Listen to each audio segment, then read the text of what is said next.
Let me guess. You've been struggling to lose weight or gain weight because, well, we're halfway through Ramadan, right? And because Ramadan started, you've probably convinced yourself that there's no way I could lose or gain weight.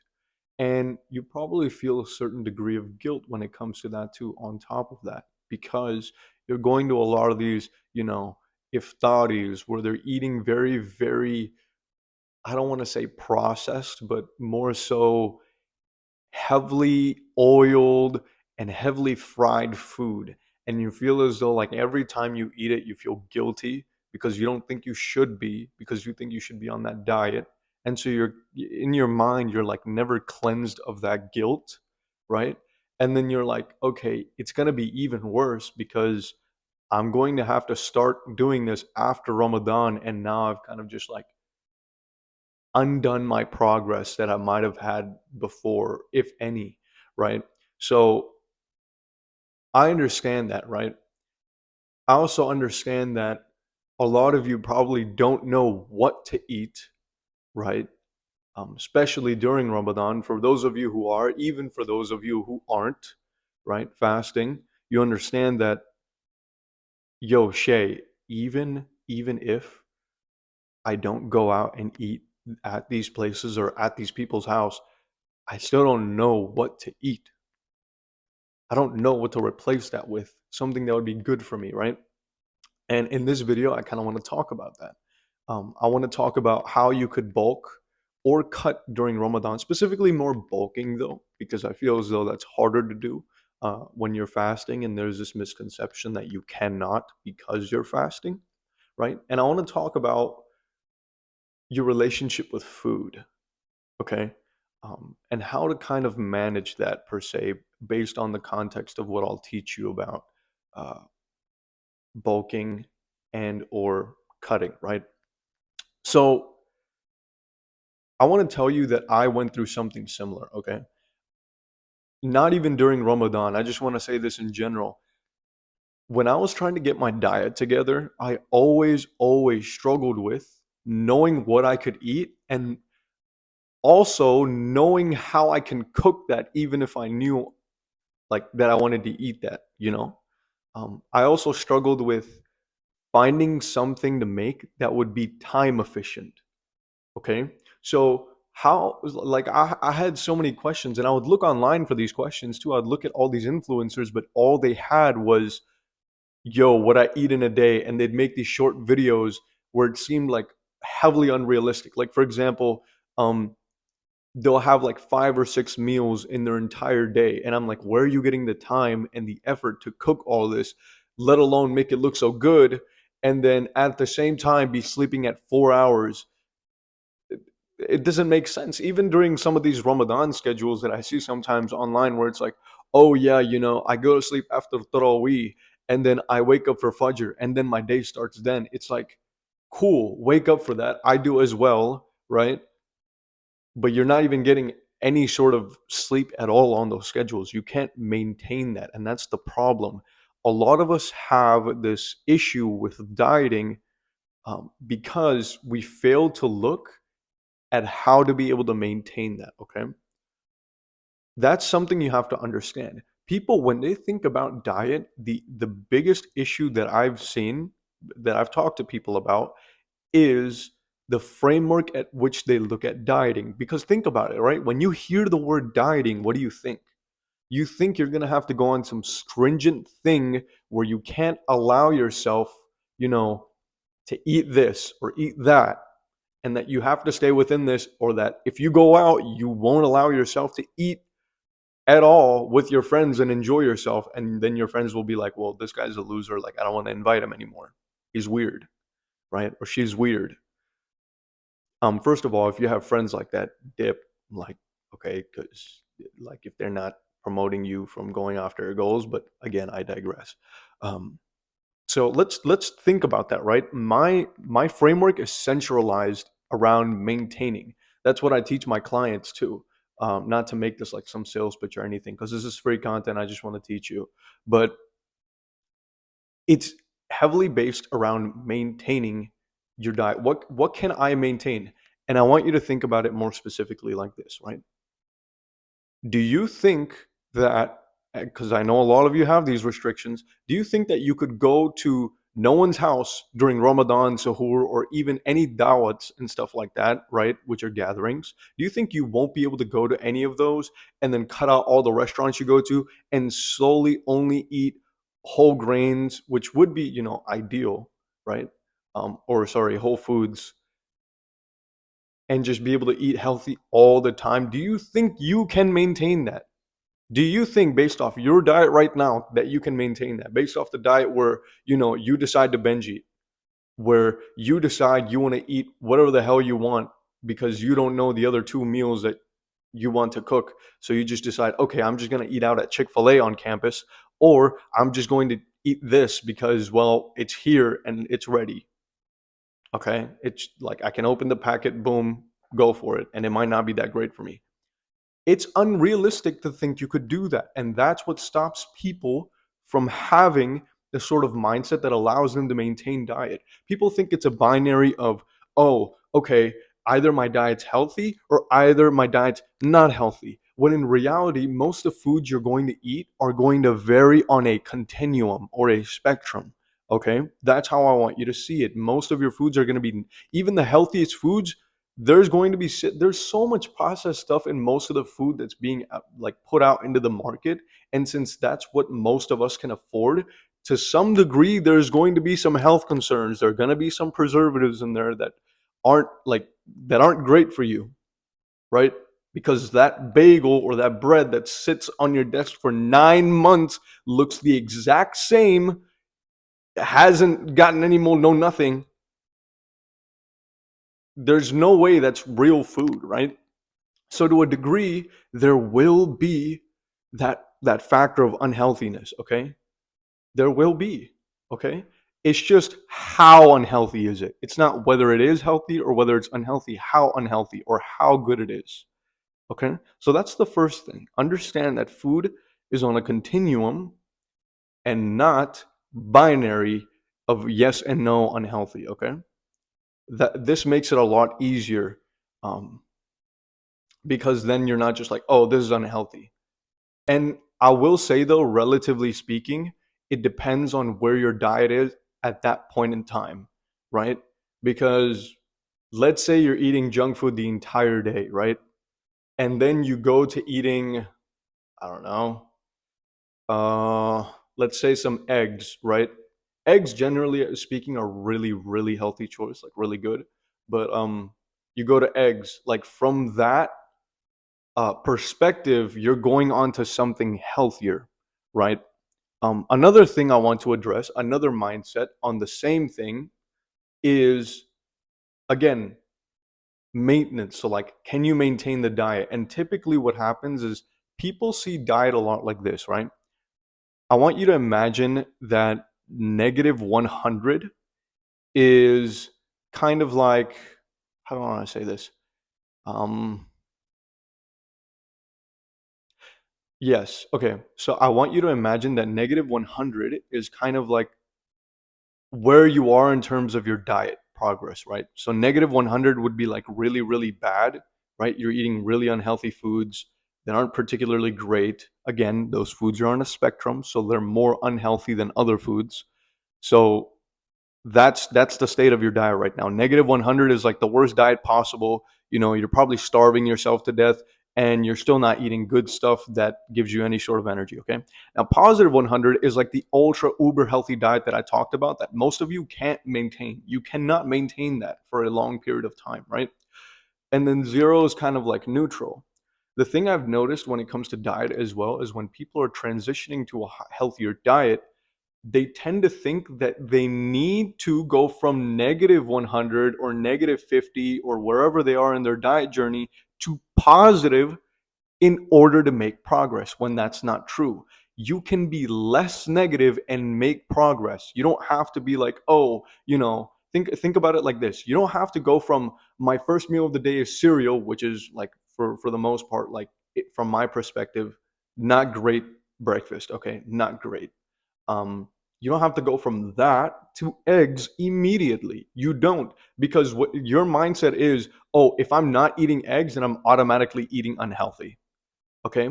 What you could do is reduce the amount of cereal you eat and then add one egg, add two eggs, progressive overload the eggs, right? Just like the gym. Just like the gym. A lot of you might understand the concept of progressive overload from the gym, right?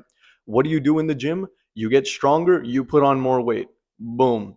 Okay, you can't put on more weight, you do more reps in that same weight to then get stronger and condition yourself to that stimulus. So that's what you're doing here. You're conditioning yourself to that stimulus. They talk about this in psychology a lot, right?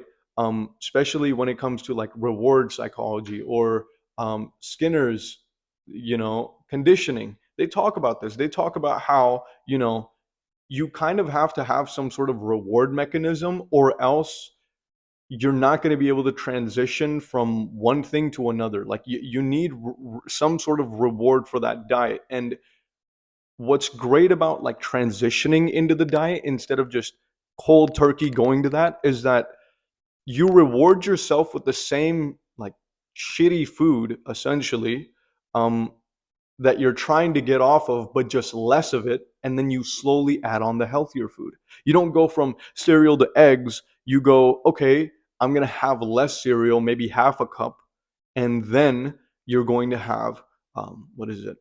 An egg. Okay, now you slowly move up to two eggs and like a fourth of a cereal cup or something like that. Like this is how you want to transition your diet because something I struggled with was I immediately transitioned my diet and I struggled constantly because I was like, okay, I need something else. Like this isn't good enough. This isn't like tasty for me. Okay. That also brings me to my next point. Okay. Which is you want to in order to maintain the diet want to have to enjoy the food. Okay, to some degree you want to enjoy the food. Now I'm not saying, okay, I'm going to be really honest with you, I'm not saying that if there was a version of me that would have pizza and it was healthy, yes, I would enjoy that more. Yes, it'd be tastier. That's the entire thing. Like these foods have been made to have certain things in them that make you crave the food more. Okay, they have additives in them that make you literally crave the food more. So of course when you transition to the healthier food, you're not going to want to eat it as much. It's just not going to be as tasty, right? So you have to understand that, right? And so it's not going to be as tasty as you would like it to be. I'm just going to be 100% honest with you, but that does not mean that some foods can't be as tasty, if not more tasty. Okay, some of the healthier options, like for example, someone might think, well, candy is really really tasty. Okay, but when you transition to fruits, they're like they're like the healthier candy and they honestly like feel better. Like sometimes I'll get like a frozen bag of berries and stuff like that from Walmart and I have some of those and they're so good. Like I eat them straight out the thing. Like sometimes I forget to put them into my protein shake and I just eat them straight out the bag cuz they're so good. And I'm like, "Wait, this is like as good if not better than Sour Patch." Um which, a lot of you are going to disagree with at the moment because again, you have shit diets.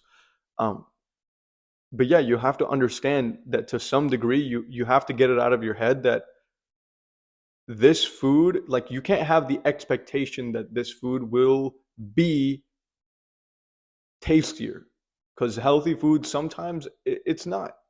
But there's also this misconception that it will always taste bad as compared to the other food, which is not true at all. And to kind of understand that or draw that line, you have to figure out what you like that is good, which is like find out from the whole foods that you like actually enjoy eating, find different recipes, find how to make this enjoyable for you. Okay? Find out because the guy who enjoys it, again, remember that, cliche cringe quote, the guy who enjoys walking is going to go further than the guy that likes the destination, right? And that's just how it is. So if you enjoy it and you're motivated by that, don't think that that's a bad thing. People say, oh, motivation's temporary, all that. Yep, yep, yep, true, fine. But get yourself disciplined to that. But it'd be just way better. Life would just be way better if you enjoyed it, right? Like if you had healthy food A compared to healthy food B, and you enjoy healthy food B more, if you can maintain that, again, perspective from maintenance, how long can you maintain that for? then go with that option. Okay. So, again, we talked about these things that, first of all, food is on a continuum. Okay. It is not a yes or no binary of unhealthy. You will start to see it that way, right?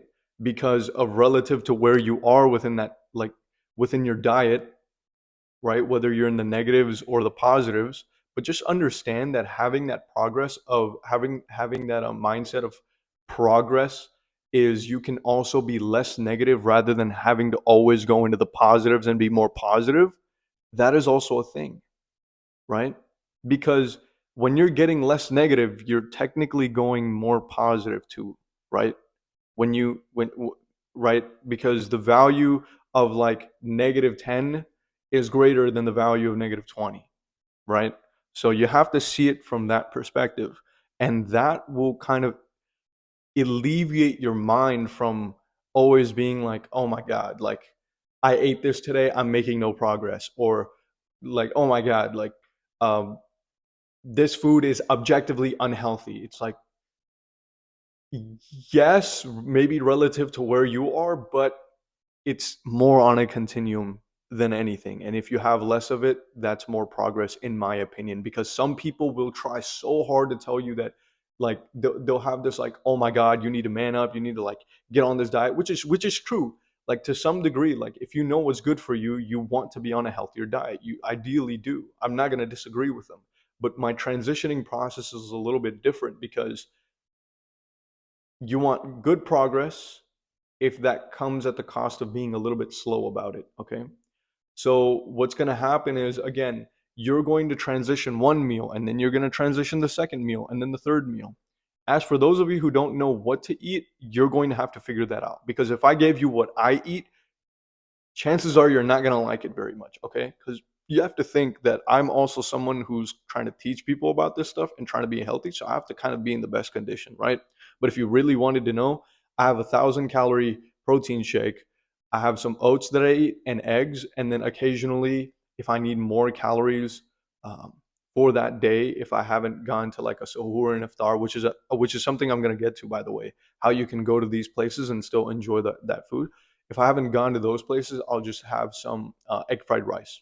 So my diet is majority oats, um, milk, peanut butter, eggs. What else? Um, that's honestly major fruits like bananas and stuff like that. That's honestly olive oil. Majority of my diet. That's majority of my diet, and you'll notice the same thing with bodybuilders. Now, I want to get into, again, how do you, like, let's take the mindset we just talked about and talk about how you can actually go to these iftaris, or so, like how you can have sahur, and how you can go out with your friends and have and enjoy that food. Okay. Now, for you to understand how you can do that and be in a guilt state, like guilt-free mind, you have to understand two things: how diet works and how boundaries work. Okay. Um, the first one, how diet works. Okay. You have to understand that wherever you're trying to get, if you're trying to gain weight, you're going to be on a caloric surplus. And I know that's the unsexy answer, but that's the truth of it. Most of you are trying to watch this video to try to find a way out of that system. When I'm telling you, the people that are telling you that there's anything but that system are just trying to be catchy and just trying to, like, be new or original in some dumb sense. Okay. Because that is fundamentally how your body works. Okay. If you eat more than you burn, right, you'll gain weight. If you eat less than what you burn, you'll lose weight because your body is having to go into your fat storage. Your body is having to pull energy from, like, your lack of eating from your body, and that's how you start losing weight, right? Same thing with when you eat more food, except, okay, now it's just putting on that weight.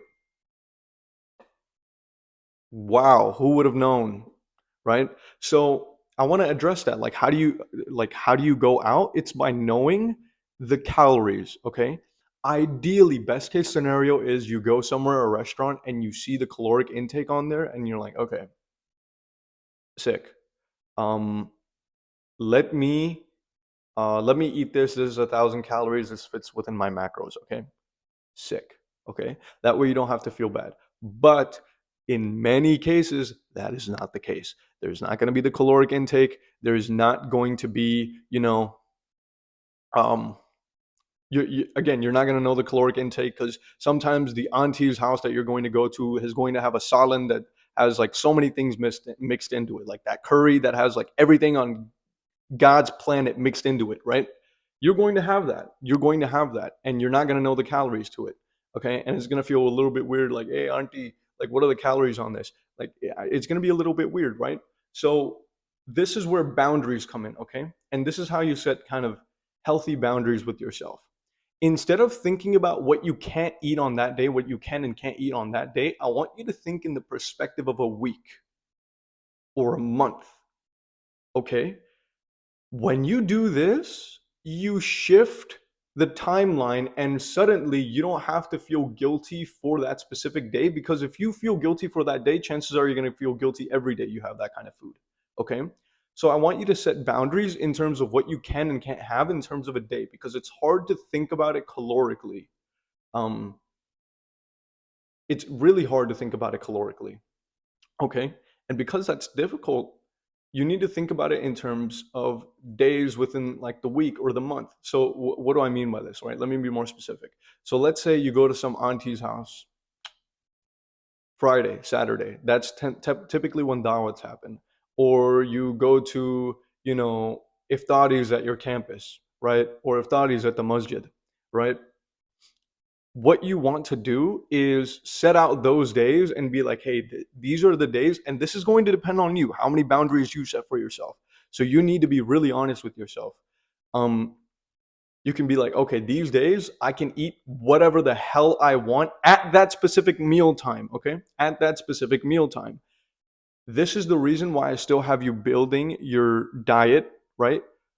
Is because you can have those eggs in the morning. Like I said, right now it's Ramadan, so of course you can probably have them during sahur. Have that stuff. Like make sure you're meeting the two meals or the one meal for the day that you're supposed to meet, and then you can go at night knowing that you can munch on this and feel okay about it. Okay. Now, of course, you don't want to make it an everyday occurrence. So, again, to limit that, you set the boundaries of, okay, this day I'm allowed to do that. This day I'm allowed to do that. That's how you have a healthier relationship in the long term with food by the timeline on which you set the boundaries. So, rather than being like, oh, I can't have anything today, I can't have anything today, or tomorrow, or the day after, or the week after, or the month after, because again, it's not maintainable. Stop. If you can't maintain it lifelong, there is no point. Just like a physique, if you get if you get a six pack within 6 weeks, but you can't maintain that, there was no point. There is absolutely no point. Same thing with health. Do you think your body is going to care if you sustain your health for 6 weeks, but then decide you want to go on a binge eating streak the entire time? No, it's not going to. It's not going to, right? So you have to understand that you have to have a diet model that's maintainable. That's maintainable. Okay. So that means that for me, what does mine exactly look like? I allow myself, because my diet is really strict. So I mostly, honestly, allow myself at least half the week's worth of one meal.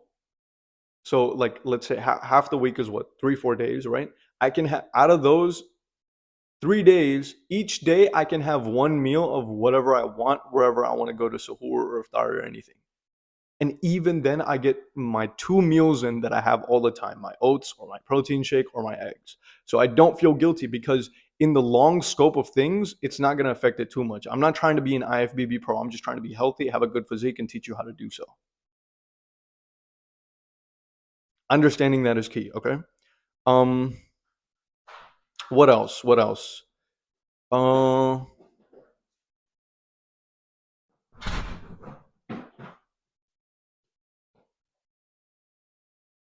I think that's pretty much it, to be honest. I'm trying to think of ups and downsides, but I can't quite think of any at the moment. Okay, here's a downside. So sometimes you're going to cope, okay? Sometimes you're going to cope and be like, hey, this is like another day I can break my boundaries when that shouldn't be the case. So I want you to be very specific about how many days or how many meals within that week you're allowing yourself. So again, let's say you have 3 meals a day. I know in Ramadan it's like more like two, but let's say on average you have 2 meals a day or 3 meals a day, right? And 3 meals across a whole week is what, 21 meals, right? I want you to ask yourself how many of those meals you're allowing yourself to be whatever you want them to be. And again, compare that to your previous diet model, which is you were probably eating, I don't know, 15 of those meals, you were eating whatever the hell you wanted and outdoors. So just do a little bit less than that. You do not need 21 days to be eating perfectly healthy to get that goal. It will not be maintainable. You will transition too quickly and you will not maintain it. You'll be depressed and then you'll be guilty. You'll think, "Oh, I can't maintain it. I can't have a good diet. It's not going to work for me. This doesn't work for me." You're not going to be able to do it, okay? So let's say that right now, I want you to measure right now how many of those meals, and be as honest as with yourself as possible. How many of those meals within the 21 days, or you can measure based off a month. Don't do it based off a day. Not good enough. Too short term. Um, just not a good timeline and mental framework to think about progress. Do 1 week, okay? Think about the 21 meals. Think about them. How many of them? Let's say you're honest with yourself and you say 14. You know what? 14 of those meals I have outdoors. I don't know what I'm eating calorie wise. I don't know, okay? So how about we aim for, I don't know, -2. Whatever you think you can do. So for me, I would probably do like, okay, if I'm having 14 meals outside, let's bump that down to 12 this week. Okay? So there's going to be two more meals that I now track. Just two more, just two more. That's progress. That's progress. That's more than what you did last week. Instead of thinking, again, I told you about this perspective. Instead of thinking that you need to go immediately into the positives, you're a little bit less negative now. You're just a little bit less negative, and it's a little bit more maintainable and it's a little bit more doable. Small steps. Small steps. You know how long it took me to be able to have my protein shake, to have my oats, to have my eggs every single day? You know how long it took me, and I still struggle with that at times? You know how long it took me? Years. Two, 3 years of one and two of those years was me being lazy because I didn't want to figure out what I had to eat because I didn't want to make it. I was just eating the eggs. And then I would just eat whatever the hell I wanted and be like, "Oh, I can't track the macros that my parents are making, so like might as well. There's no point. Why do it?" It took me that many years, so you have to understand, okay, that this is something that's going to happen slow, and it's better if it does, and you'll feel better. You'll feel like you're able to maintain it better, okay? You don't want to jump immediately into the positives because time and time again, I see it in self improvement and different things. People cannot maintain it. It doesn't happen. But yeah, that's pretty much it. So that's an actionable step for you to do. Ask yourself, okay, how many days am I willing to do that? And the next week, maybe progress it a little bit more. You're feeling a bit more comfortable with it. Okay, progress it a little bit more. Progressive a little bit more. Okay, I can have 12 things outside. And chances are you're going to actually enjoy those meals a lot more. And the meals that you're trying to get off of, like the bad stuff, like eating at random times and like the bad meals that you're having, those will kind of almost enact as somewhat of a reward, because when you progress towards your goals, something that you'll realize is like when people restrict themselves too much, and immediately, and this is also why they fail, they rubber band right back to it, is because again, they go cold turkey and they try to quit and they go into the positives immediately, which means they don't allow themselves to be able to eat those, like that Chick-fil-A outside that they want to eat to, or something like that, right? They don't allow themselves to do it guilt-free. It still takes up their mind. So you have to think about how you can do that. Okay, so 1 week I'm having 12 meals outside. Okay, let's reduce that a little bit. Okay, 10 meals outside now. Okay, now 8. Okay, I might have to stay at 8 for 2 weeks because this is getting a little bit tough. Okay, just condition myself to that for a little bit more. And those 8 meals that I'm having outside are kind of acting as like a reward too, along with the healthy diet because now I feel better because I'm having more whole foods.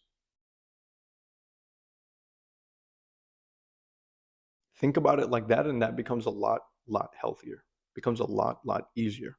Okay. Um, I'll probably be making a health like diet specific video another time, but I wanted to talk more about the relationship of food, and I'm pretty sure I've like gone like way over time. Um, and so I don't want this video to go on any longer. But besides that, if you're interested in my one-on-one coaching, the link will be down in the description. Okay. That is again where I teach you how to be able to have a maintainable diet and maintain the physique that you want to. Okay, because that's what we all want to do. That's how I learned it. That's how I'm maintaining it. And I have no level of cognitive dissonance when I'm like going out eating when I do because I'm like, okay, I'm enjoying this. And then I just go right back to my diet. It just doesn't phase me that much. Right. Um, and yeah, in that I teach you a little bit more in depth. Uh, what else? And you get to work one on one with me. Okay, so that's probably the biggest thing. But yeah, check the description below. They'll be there. There's some free stuff down there as well, like meditation and a free workout if you really want it. So if you haven't done that already, go check those out. And yeah, so that's pretty much it. All right, peace. Take it easy.